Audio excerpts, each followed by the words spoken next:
4 stages दी हैं।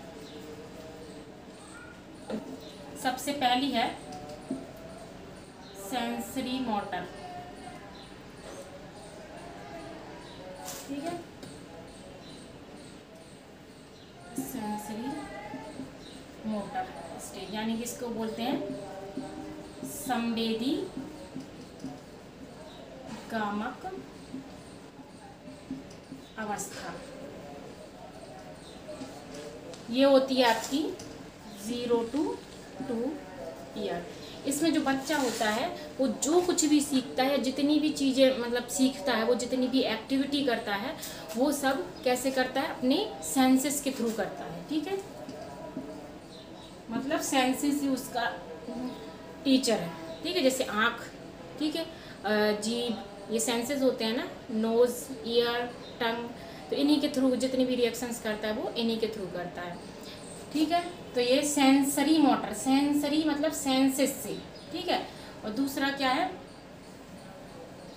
इसमें एक ऑब्जेक्ट परमानेंस, इसमें ऑब्जेक्ट परमानेंस का गुण आ जाता है इस स्टेज में। ऑब्जेक्ट परमानेंस का मतलब होता है कि अब बच्चा छिपी हुई वस्तुओं को भी ढूंढ सकता है, उसे पता चल जाता है। यदि कोई वस्तु उसके सामने से आप हटा भी लेंगे तो वो उसे पता है कि हाँ ये चीज़ है, ये चीज़ होती है। और पहले क्या होता है कि आप जब तक बच्चे को सामने जो चीज़ दिखाते हैं, या जो बच्चा जो अपने आसपास सराउंडिंग्स में जिन भी चीज़ों को देखता है उसके हिसाब से वही चीज़ें होती हैं, बाकी चीज़ें नहीं होती हैं। लेकिन जैसे ऑब्जेक्ट लास्ट जो पीरियड रहता है, जैसे उसमें ऑब्जेक्ट परमानेंस का गुण आ जाता है तो उसे पता चल जाता है, ज्ञात हो जाता है कि जो चीज़ उसके आंखों से हटा ली गई है वो चीज़ भी मौजूद होती है, या फिर वो चीज़ भी होती है, ठीक है। इसके अलावा इसमें क्या होता है, बच्चा जो होता है गोल ओरिएंटेड बिहेवियर शो करता है। गोल ओरिएंटेड बिहेवियर का मतलब होता है लक्ष्य उन्मुख व्यवहार, यानी कि जब बच्चा किसी चीज़ को पाने के लिए हर कोशिश करता है, ठीक है। मतलब जैसे उसे कोई चीज़ चाहिए, भूख लगी है, तो वो रो करके रोएगा जिससे उसे वो चीज़ मिल जाए, ठीक है। तो ये इसमें क्या होता है, गोल ओरिएंटेड इसमें बिहेवियर होता है। और इसमें कैसा होता है, बच्चा सेमी वर्बल होता है,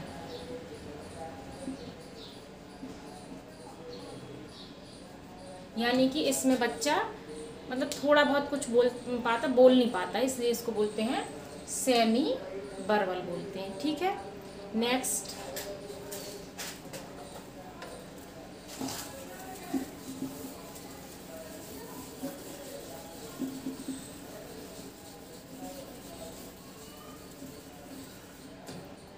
दूसरी स्टेज है आपकी प्री ऑपरेशनल स्टेज, इसको बोलते हैं पूर्व संक्रियात्मक अवस्था, 2 to 7 ईयर्स तक, मतलब 2 साल से लेकर के 7 साल तक कौन सी स्टेज होती, प्री ऑपरेशनल स्टेज, ठीक है, पूर्व संक्रियात्मक अवस्था। तो प्री का मतलब होता है पहले, और ऑपरेशनल का मतलब होता है लॉजिक,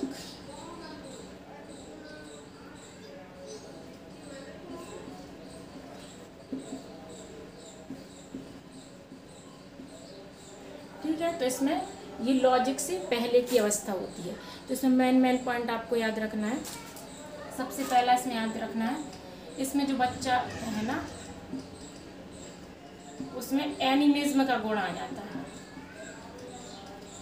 एनिमिज्म का मतलब होता है कि जो बच्चा है वो सजीव में और निर्जीव में फ़र्क नहीं कर पाता है, ठीक है। आपने देखा होगा जैसे किसी छोटा बच्चा जब खेलता है तो आप उसके खिलौनों को या फिर आपके गुड्डे गुड़िया को आप उसको मारते हैं, बोलते हैं कि हट हट या फिर कुछ भी बोलते हैं, तो वो बच्चा उसे लगता है हाँ इसे सच में मारा जा रहा है और उसे भी दर्द हो रहा होगा, ठीक है।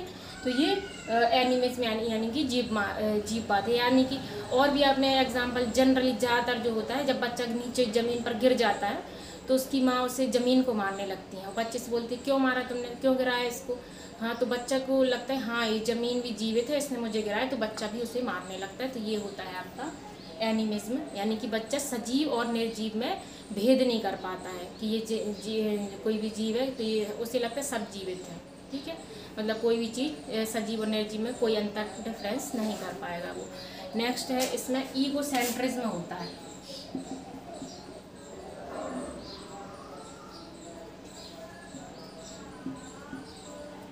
मतलब आत्म केंद्रित होता है बच्चा। आत्म केंद्रित का मतलब होता है बच्चा ये सोचता है कि वो जो कर रहा है वही सही है, और वो दूसरों की बातें नहीं दूसरों की बातों को नहीं समझता है, मतलब दूसरों को कुछ नहीं समझता। उसे लगता है वो जो कर रहा है वही सही है। और जैसे वो मान लो उसे लगता है कि जो चंद्रमा है या फिर बादल हैं, सब उसके पीछे पीछे चलते हैं। ठीक है, और वो जो कर रहा है अपने अनुसार, वो अपने आसपास को ही सही समझता है और दूसरों को वो सही नहीं मानता है। ठीक है, इसे बोलते हैं ईगोसेंट्रिज्म। ठीक है, तो ईगोसेंट्रिज्म का यानी कि बच्चा जो भी बच्चे को लगता है कि वो जो कर रहा है वही सही है। जैसे वो दौड़ता है तो सूरज भी उसके पीछे दौड़ता है, चंदा भी उसके पीछे दौड़ता है, सारी चीज़ें उसके इर्द गिर्द चक्कर लगाती, सब उसे ही देख रहे हैं। तो ये ईगोसेंट्रिज्म होता है, और ये लगभग हर एज में होता है।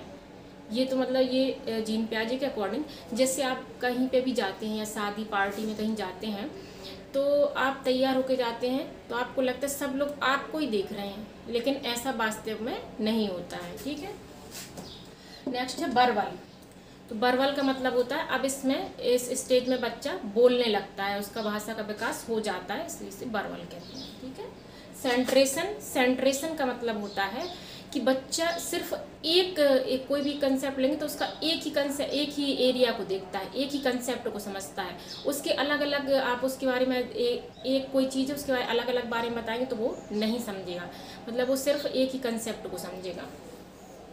ठीक है, इर्रिवर्सिबिलिटी का मतलब होता है अपलटावी। देखिए इसमें क्या होता है, जैसे मान लो आपने उसे पढ़ाया 5 + 6 = 11, लेकिन जब आप उसको बोलेंगे 6 + 5 कितना होता है, तो वो नहीं बता पाएगा, मतलब बच्चा पलट नहीं पाता है। इसको बोलते हैं अपलटावी। तो इसको यानी कि इर्रिवर्सिबिलिटी का गुण भी पाया जाता है। ठीक है, प्री ऑपरेशनल का मतलब क्या होता है, इसमें लॉजिक से यानी कि तर्क से पहले की अवस्था है, इसमें बच्चा तर्क नहीं कर पाता है। सेकंड है एनिमिज्म होता है, यानी कि बच्चा सजीव और निर्जीव में भेद नहीं कर पाता है। नेक्स्ट ईगोसेंट्रिज्म, यानी कि बच्चे को लगता है जो वो सोचता है वही सही है। ठीक है, इसके बाद बरवल, यानी कि बच्चे में भाषा का विकास हो जाता है। सेंट्रेशन मतलब एक ही कंसेप्ट को समझता है। इर्रिवर्सिबिलिटी मतलब उसमें चीज़ों को अलट पलट करके समझने की क्षमता नहीं होती है। ठीक है, फिर नेक्स्ट है, और इसमें सिंबॉलिक थॉट भी आ जाता है। सिंबॉलिक थॉट का मतलब बच्चा सिंबॉलिक थॉट करने लगता है, यानी कि जैसे उसकी अंदर माँ की उसको आवाज़ पहचानता है बच्चा, तो जैसे उसकी माँ आवाज़ देगी तो उसके अंदर माँ की इमेज छप जाएगी, तो इसे बोलते हैं सिंबॉलिक थॉट। ठीक है, आप याद रखना सिंबॉलिक थॉट। नेक्स्ट है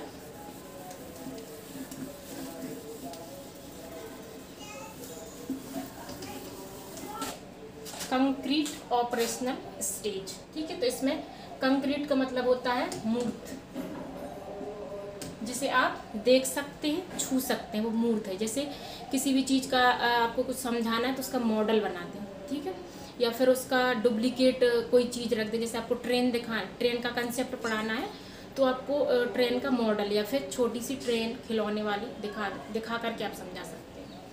ऑपरेशन का मतलब होता है तर्क, यानी कि कॉन्क्रीट ऑपरेशनल स्टेज, यानी कि बच्चा तर्क कर सकता है, तर्क का आरंभ हो जाता है इसमें, लेकिन कैसा होता है मूर्त रूप में। आप चीज़ों को दिखाएंगे उनके सामने तभी वो उनका चिंतन कर पाएगा, तभी वो तर्क कर पाएगा। तो इसकी जो स्टेज होती है वो होती है 7 to 11, मतलब 7 से 11 वर्ष तक। इसमें देखिए कौन कौन से, सबसे पहला लॉजिक, इसमें जो तर्क है, बच्चा तर्क करना स्टार्ट कर देता, लेकिन करता तर्क वो मूर्त चीज़ों पे ही है, मतलब अमूर्त चीज़ों पे वो तर्क नहीं कर पाता है। ठीक है, नेक्स्ट है क्लासिफिकेशन। ठीक है, क्लासिफिकेशन का मतलब होता है वर्गीकरण, चीज़ों को उनके मतलब गुणों के आधार पर, ठीक है, उनके अलग अलग रंग रूप के आधार पर उनको अलग अलग क्लासीफाई कर देना, मतलब अलग अलग बांट देना। तो ये वर्गीकरण किस में आ जाता है, कंक्रीट ऑपरेशनल स्टेज। जैसे मान लो आपने बच्चों को दिया सर्किल दिया, ठीक है, ट्रायंगल दिया, फिर रेक्टेंगल दिया, तो उन बच्चा क्या करेगा, अलग अलग उनकी शेप के आधार पर उनको अलग अलग बांट देगा, ठीक है। तो ये इसमें होता है क्लासिफिकेशन। अब होता है सीरिएशन। सीरिएशन का मतलब होता है क्रम से, ठीक है, क्रमबद्धता। यानी कि बच्चे को यदि आप कोई चीज़ छोटी बड़ी, ठीक है, अलग अलग साइज शेप और साइज़ की चीज़ें दे देंगे तो वो उन्हें एक क्रम से लगा सकता है, उसे पता है ये चीज़ छोटी है और ये चीज़ बड़ी है। तो ये होता है सीरिएशन, ठीक है। नेक्स्ट है रिवर्सिबल। रिवर्सिबिलिटी, पलटावी। अभी आपने प्री कंसेप्शनल में देखा था कि उसमें अपलटावी रहता है, बच्चा चीज़ों को पलट, यदि वो उसी चीज़ को वो सॉल्व कर पा रहा है, लेकिन जैसे आपने उनके अंक पलट दिए तो वो सॉल्व नहीं कर पाया, लेकिन अब इसमें वो सॉल्व कर पाएगा, यानी कि उसमें पलटावी का गुण आ गया है। यानी कि आप उसको 5 + 6 दे दीजिए तो 11 बोलेगा, आप 6 + 5 बोल दीजिए तो फिर भी वो सॉल्व उसे कर लेगा, इसे बोलते हैं पलटा, ठीक है। नेक्स्ट है डिसेंट्रिक।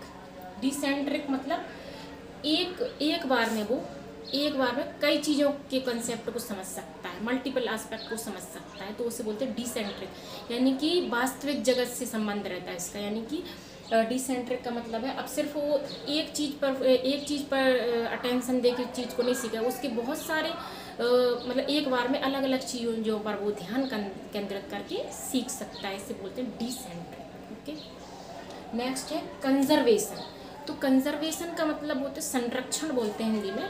तो कंजर्वेशन जैसे मान के चलिए 2 बॉटल हैं, एक का साइज़ बड़ा है और एक का छोटा है, लेकिन पानी आपने कैसा रखा है, इक्वल है दोनों में, एक में आधा लीटर दूसरे में भी आधा लीटर। लेकिन एक का साइज़ बड़ा है तो इससे पहले क्या करता था बच्चा, उसको यदि आप उस पानी को बड़ी बॉटल में डाल देते हैं, ठीक है, वो पानी की मात्रा उतनी है लेकिन वो समझता था कि ये हाँ इसमें पानी ज़्यादा है, ठीक है। ऐसा मैंने भी कई बच्चों को देखा है कि यदि उनको कोई चीज़ चाहिए होती है तो वो बोलते हैं कि नहीं मुझे तो बड़े बर्तन में चाहिए, वो चीज़ उतनी है लेकिन उसे बड़े बर्तन में चाहिए, यानी वो समझता है कि बड़े बर्तन में चीज़ें रखने से या फिर मिलने से वो चीज़ ज़्यादा हो जाती है। लेकिन इस एज में क्या होता है, ये कंसेप्ट उसे समझ में आ जा सकता है कि जो चीज़ जितनी है उसकी मात्रा जितनी है आप किसी भी बर्तन में डालेंगे वो मात्रा उतनी ही रहेगी, तो इसे बोलते हैं कंजर्वेशन, ठीक है। तो इसमें ये गुण आ जाता है, ठीक है, याद रहेगा आपको। तो इस वाली स्टेज में बच्चा चिंतन करने लगता है, लेकिन मूर्त चीज़ों को मतलब चीज़ें आप उसको सामने दिखाएंगे ना, किसी चीज़ का मॉडल दिखाएंगे तभी आप उसके बारे में उससे तर्क करवा सकते हैं, अन्यथा नहीं। अब इसके बाद होता है अमूर्त चिंतन स्टार्ट, लास्ट स्टेज है।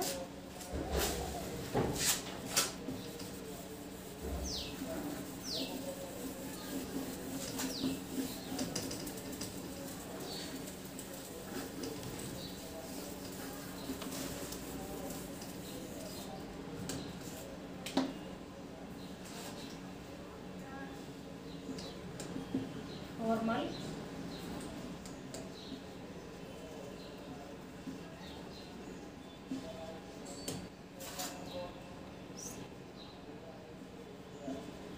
फॉर्मल ऑपरेशन स्टेज ये होती है 11 से ऊपर की, ठीक है। तो formal operation stage last stage है, इसे बोलते हैं औपचारिक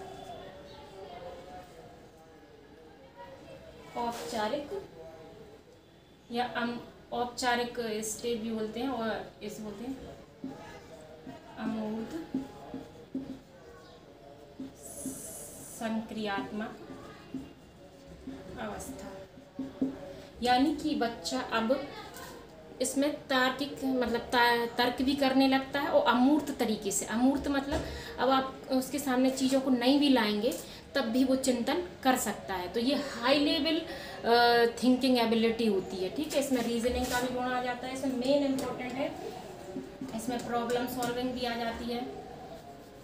इसमें बच्चा अमूर्त चिंतन करने लगता है। दूसरा, इसमें प्रॉब्लम सॉल्विंग एबिलिटी आ जाती है। हाई लेवल थिंकिंग, बच्चा हाई लेवल की थिंकिंग करने लगता है। इसके अलावा मोस्ट इम्पोर्टेंट पॉइंट है, इसमें जो बच्चा होता है हाइपोथेटिकल डिडक्टिव रीजनिंग, यानी कि हाइपोथेटिकल